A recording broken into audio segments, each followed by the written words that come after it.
Right. So that was a great school board spotlight tonight. And that leads us into number 9 on our agenda, which is the superintendent's report. And I will turn it over to Dr. Ross. Thank you, Madam Chair, trustees, members of our community. Great way to open our meeting with spotlighting our students and their amazing work. At this time, just like to reminder that we are a system guided by 3 critical questions each day. Why do we do this work? The vision question. How do we accomplish the why? The mission question.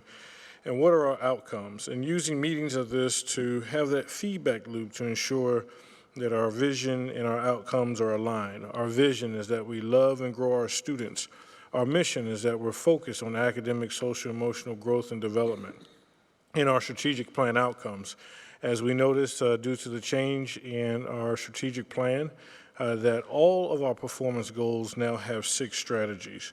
We've deemed this year as the growing season, as we looked at last year's results from those students who were off grade level versus on grade level. From fall of the previous year to this fall, we have seen growth. From winter of the previous year to winter of this year, we are seeing growth. We're working each and every day to make sure that we know the names behind the numbers and the stories behind the names so that we can ensure that all of our students are college and career ready and are able to graduate on time. As we looked at last year's results for all of our measures from the State Department, we were growing in every measure with maintaining in graduation rate. And so this is the work as we come down to the last month of school, making sure that we're using each and every day so that our students are meeting that objective where all students feel loved in our schools and all students have demonstrated academic growth in our schools. At this time, I'm going to ask our interim Chief Financial Officer, Marty Rawls, to come forward with our monthly financial reports for February. Ms. Rawls.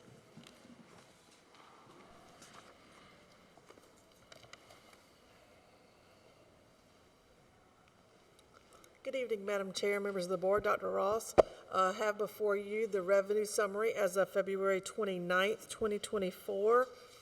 As you can see from that summary, we're up a little over 1% in revenue collections to date as compared to the same time in 2023.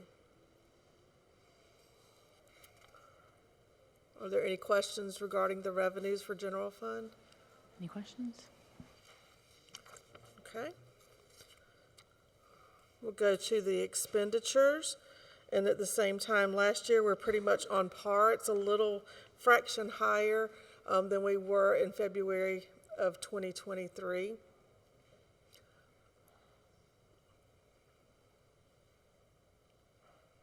Any questions? Ms. Huddle? Yes, ma'am. There were portables in the budget for Chapin High School. Have we purchased or are we in the process of purchasing those portables or any other portables? Yes, ma'am. It's gone out to bid. We're waiting for the vendors to give us the information back so we can select the vendor. And is that just for Chapin High School or any other schools? Other schools, ma'am.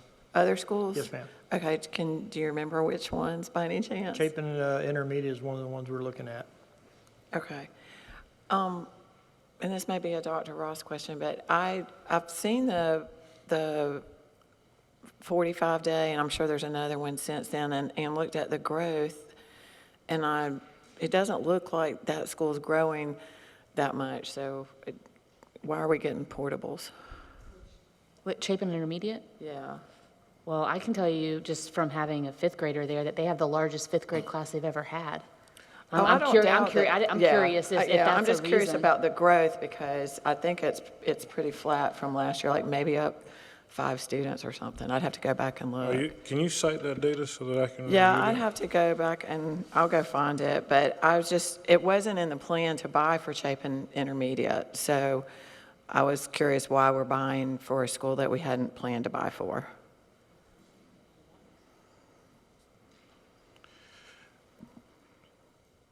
And would that not be, I mean, I guess, is it the same line item? Because so that's not in the discussion of the budget things for the board to approve. Is that because it's the same line item, but it's two different schools? It would just be a location change. It's not a line, it's not technically a line item change. Everything is the same at the account code except for the location.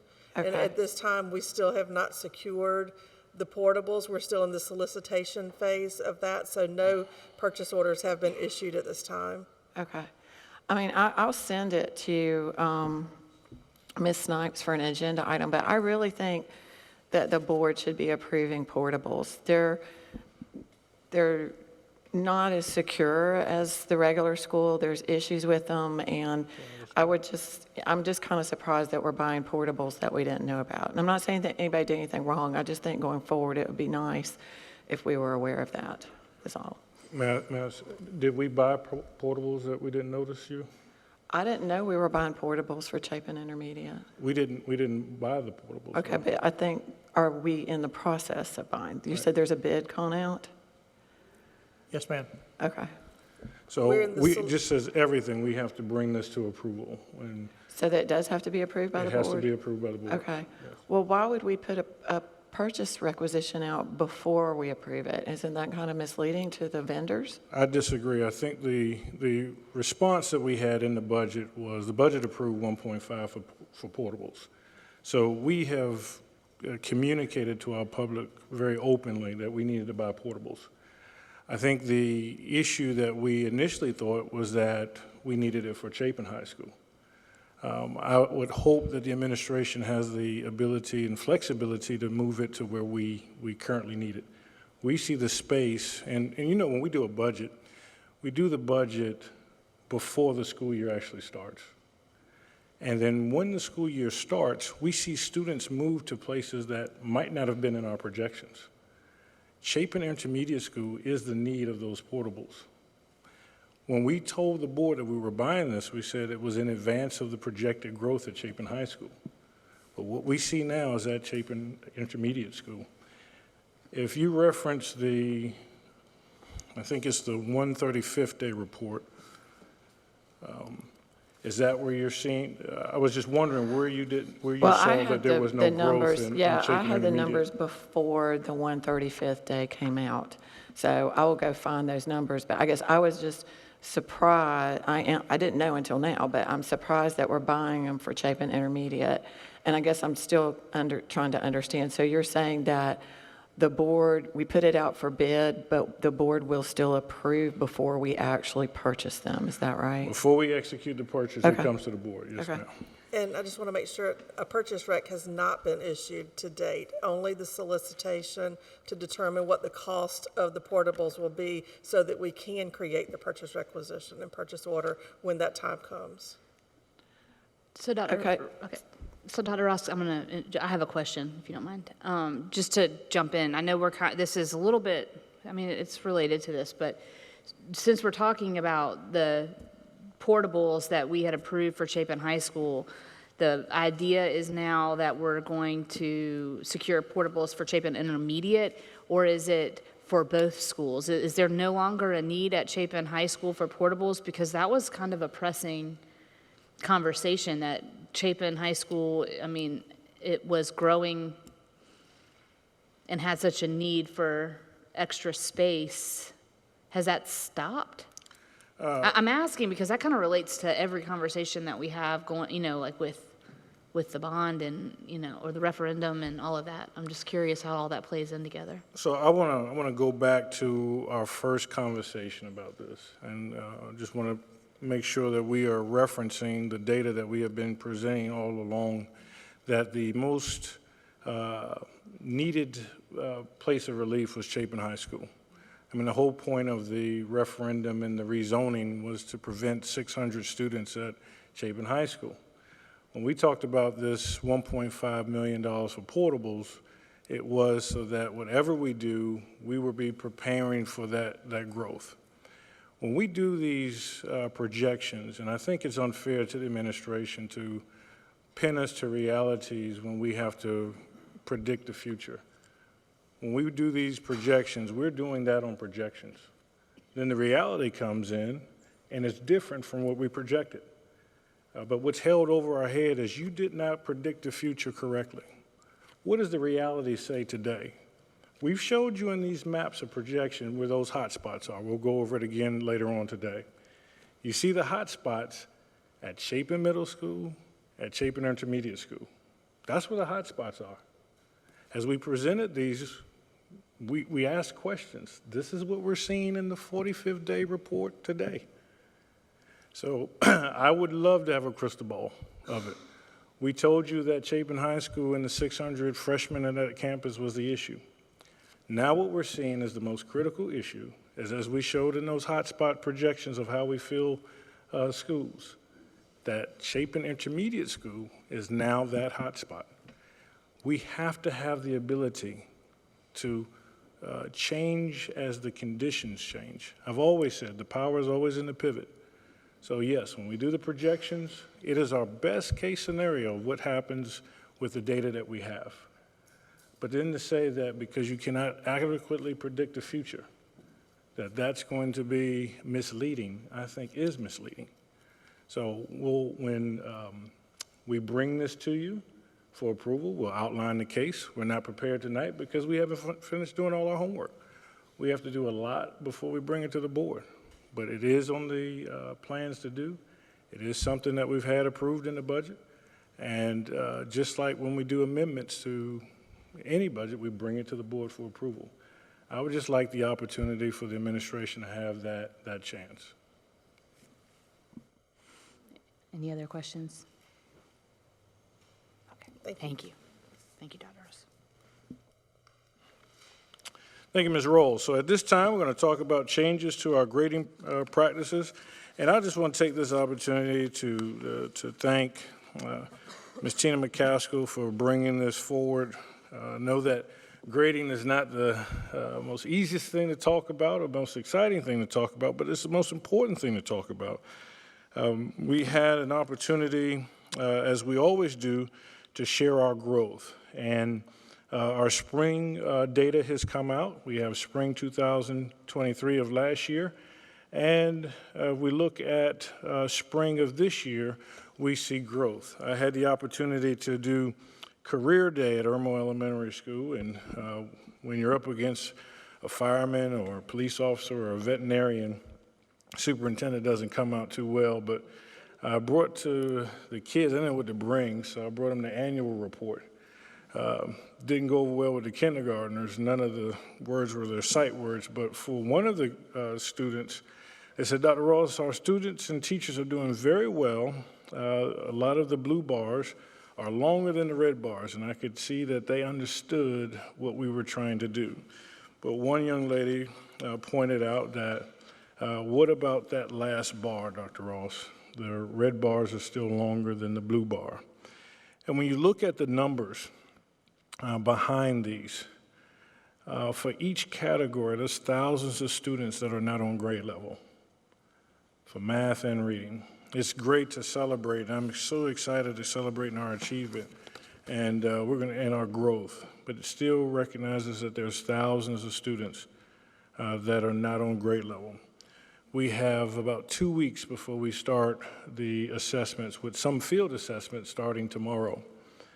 And our goal is to try to ensure that all of our students are meeting that growth. And so with those elementary school students on career day, one of them gave me an idea. Said, this is simple, Dr. Ross. How about you work on skills that students don't know? And, for the children, it's very simple. The reality is, systematically, in a classroom, that's easy. But as a system, there's a very difficult issue for those thousands of students identifying what those students don't know. And why is that? Let's look at the new math standards that students are expected to learn. If we look, each of these standards or indicators build on the year before. Just in math alone, there are 39 indicators that need to be taught in the 8th grade, 33 in the 7th grade, 39 in the 6th grade, and it goes on and on and on. And the reality is, if a student doesn't get the 30 indicators by the 1st grade or the 27 by the 2nd grade, this starts to snowball. If a child is getting half the indicators that are taught to them each year, you can see how over the 250-something indicators that they need by the time they get to the 8th grade, they're missing a large amount of those indicators. And so when that child says, why don't you teach them the skills that they don't know, it's hard to identify of these over 200 indicators which ones they don't know. And so as we start to look at them, they even start in kindergarten. And so our teachers, you think about it, 71 indicators in kindergarten. If you're not ready for kindergarten, you can be behind already, 18 in math. And so this goes on and on and on, this snowball effect. So by the time they get to high school, with 57 of those indicators in English 1 or 31 in Algebra 1, if you're getting half of these indicators, but again, we have not shared what those skills are. It's just the number of accumulating missed opportunities for these students. So how do they catch up? Looking at the skills, each of these skills or indicators requires a different skill set that we are supposed to do. So tagging each individual indicator with a skill set is super important. So the question is, what do we require our students to produce? How do we ensure that we can work on the skills that students don't know? Our grading philosophy, which we developed a year and a half ago, went into effect to try to bring some clarity behind that. But when we printed this out, or we produced this, we shared that behavior and effort are evaluated and reported separately from the academic grade. Why is that? Because we were trying to find the skills that the students don't know. Grades should identify for teachers, students, and families clarity, gaps and deficiencies in learning, and consistently and objectively inform teachers of areas where students need remediation or acceleration. We were trying to do what that elementary school student at Irmo Elementary said, was work on skills that students don't know. We think about our current grading scale, the 100-point scale. There are 101 potential grades that can be given. 59% of those grades are F. In the South Carolina Uniform Grading Scale, there are potentially 101 potential grades or quality points, and the letter grades are more equal. If you look at the history of grading, it started out with a 4-point scale, then went to a 5-point scale. But the notion was that you did not have an F that represented over 59% of the grades. So with grading with the uniform grading policy in mind, we see that there's 2 types of ways to deliver this: the micro minimum grading and the macro minimum grading. Where the micro minimum grading is the classroom teacher places a minimum grade for each individual test, quiz, assignment, grade during that marking period. But the macro is getting rid of any catastrophically low student grade at the quarter, which is typically on the 50 to 100-point scale. What does an example of that look like? Well, in the micro minimum grading, which is not recommended by the Lexford 5 administration, if you would give a 50 for any formative assessment, this is a design that even if a student didn't turn it in, you do the calculations, the student would receive a 65 in this scenario. But what is important to look at is that this student received an 80, a 70, and a 75 in their summative. The grade of 65, does it tell us what skills the student knows and what skills the student does not know? What we're looking at is what's called macro minimum grading. Is that if the student didn't do any of the formative assessments, then they get a 0. You put a 0 in the grade book. But to think about a scenario in which the student did none of the formative assessments, but on their test, their summative assessments, the students showed you that they knew 80% or 70 or 75% of the material. That they know the material, but they were still able to get a 45. Then a 50 would be the lowest that you can get for the quarter. That's a macro minimum grading. The reality is, the reason that we talk about standards-based grading or using the indicators to communicate what a student knows, really placing the emphasis that we don't grade behaviors and effort, that we're trying to look at gaps and deficiencies, is so that we can do what that young student said, is work on the skills that the students don't know. Again, as we're 2 weeks away from testing, with thousands of students not on grade level, having an opportunity in a system that we can look at those gaps and those deficiencies is, I think, the only way that we can make sure those red bars turn into blue bars. What we're asking, Madam Chair and members of the board and community, is to not to pause, but to continue this conversation before making any significant changes. We want to use next year to clearly communicate, get feedback, talk to teachers and students and families about our grading philosophy, about its implementation, before making any changes to the rule. But I wanted to bring forth from me what our position is and the why behind the mission of reviewing the grading practices. It is in our hope to continue to identify what students don't know so that we can help them grow. And so that is our D5 story. I want to thank the administrative staff for their hard work on this as we continue to work with our groups to ensure that we're all aligned on our grading philosophy. That concludes the superintendent's report, and I stand for questions. Dr. Ross, regarding the proposed grading practices, are we clearly communicating with teachers in the district that we are not implementing any grading changes next year?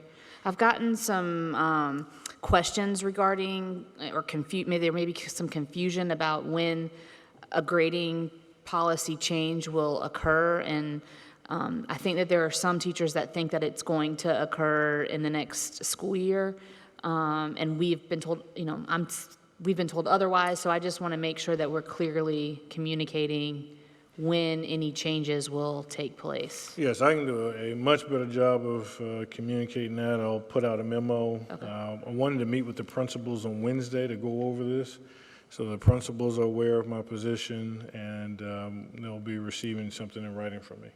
Okay. Ms. Barnhart? What about the schools or classrooms that are already implementing this practice? So that's the thing. There's no current district mandate to do this. Not a mandate, but I mean, there are classrooms and teachers that are implementing this right now. My son's teacher is one of them. So Implementing what? Which I'm one? sorry? Implementing what? So the 50 and above Right. in middle school. And so I understand that this is a big conversation and it's a big change. And whether you're for or against it, it's also kind of confusing if we have one class or one school. In your email, you said it's not a district-wide policy, but there are schools that have set this expectation for grading. So if we have one school or one class doing it one way, student A is over here, and then the same grade student in a different school is not getting graded that way, it just doesn't seem very uniform until we figure this grading policy out. And so I'm curious as to why it's happening? Why it's happening already when it hasn't been implemented or district-wide. So the grading has been school by school, and it's been left to the local school or the principal to do it. Our goal was to create a district standard. In creating the district standard, you all heard the confusion. You heard that we haven't communicated this clearly. So to move forward, where everybody's doing the same thing, we need to take that time to make sure that we're all on the same page. When I met with the principals on Wednesday, it was to share that specifically what you're saying, that everybody gets a 50, that this is not recommended by the D5 administration. So that is something that we're going to communicate, going to put out. So if any teacher feels like they have to give a 50 for every assignment, that's not coming from me, that's not coming from the district office. Now, to be very clear, grading is, this is not something that has transcended just one administration. So we're talking about practices that have existed over some time. Our goal was to have one, to your point, where in this school, and that classroom is consistent with another hallway in another school where we're all consistent. Our goal was to move to this in the fall, but we saw through a lot of the communications that we were getting and the conversations that came to the floor that we're just not all clear on this. And that's our first goal, is to make sure that the why is correct. We still hear, even in practices where the 0 is given, that it's about behavior, that it's about effort, that it's about the personality of the student. So there's a lot before we move to that. So I would just like to say to any teacher that thinks that they are required to give the 50 for, we call it the micro 50, that's not true.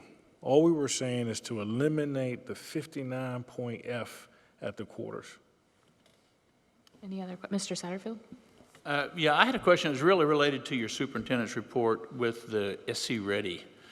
Why do you think it is that 6th through 8th math is such a challenge? And I know you show us those slides frequently. How do we compare with the rest of the state? Is this an issue with middle school throughout the state? And I'm going to ask you another question before I get done here, and that is, do you think when we get to this true feeder system that with more vertical planning that can help with these scores? I'll let Ms. McCaskill answer that, and I'll fill in if there's any gaps. So middle school students across the state do typically do worse on their math. I mean, you'll see that that's a trend across the state. We are just right at the state average with our math from last year. Now, we don't know how we look with MAP because we don't get a MAP, correlation to what's going on in the state with MAP. We only get SC Ready. And as far as the vertical planning, yes, I do see that whenever we go to middle school and we have 6th, 7th, and 8th grade in all of the buildings, that can create that vertical alignment. We've also had those conversations this year within our leadership team meetings that we have once a month on Tuesday afternoons. So those conversations have been taking place more so this year than maybe in the past that they had been done. But vertical conversations have not, they're not foreign to teachers, but they haven't happened quite as often as we would like them to happen. Well, and the reason I bring that up is I know that when teachers within a school, if you got an elementary school, 2nd, 3rd, and 4th, typically there's a lot of conversation. Mr. Ross is not doing real well in math, and these are the issues that he needs to work on. And so that's sort of passed on so that teacher is very aware. It's kind of like what you said with the thing that the student said. Why don't we just teach them what they don't know, But that's one of the reasons, and I've already said I'm excited about getting back to the true feeder, because I do remember times when there was more vertical planning and teachers were able to have those conversations. So it was a matter, the 6th grade teachers and the 7th grade teachers would get together and have these discussions, and that would help with placement of a child and help them, help teachers be aware of the needs of every kid. So. But I was just curious about the SC Ready. Is that if I know you talk with other superintendents in other districts and local districts? I was just curious how we compare. So we're pretty much, it's a state average, or we're right in the middle there with the math. That is correct. I'm sorry. I'm sorry. Go ahead. But that is correct. Okay. I think we're also seeing, if you go back to the snowball effect, it's tough on I would say it's tough on a 7th grade teacher to receive a student who missed half of all the indicators or 75% of all those indicators, because now that teacher has to teach 33 of the 7th grade indicators, as well as try to fill gaps that the student has missed because this compounds. So the longer that student is in missing these indicators, the harder it is to catch them up because they're going to be assessed on that level. So it is one of the things that we're looking at in terms of why the interventionists are so important for reading and math, because we can't just put all of this on the shoulders of teachers. Those interventions are critical in making up these gains. Ms. Huddle? Dr. Ross, if you could go back there, right there. I looked at our policy, and our policy doesn't say any, it's very vanilla. And it sounds good to say behavior and effort are evaluated and reported separately from the academic grade, but I've really been thinking a lot about that statement. And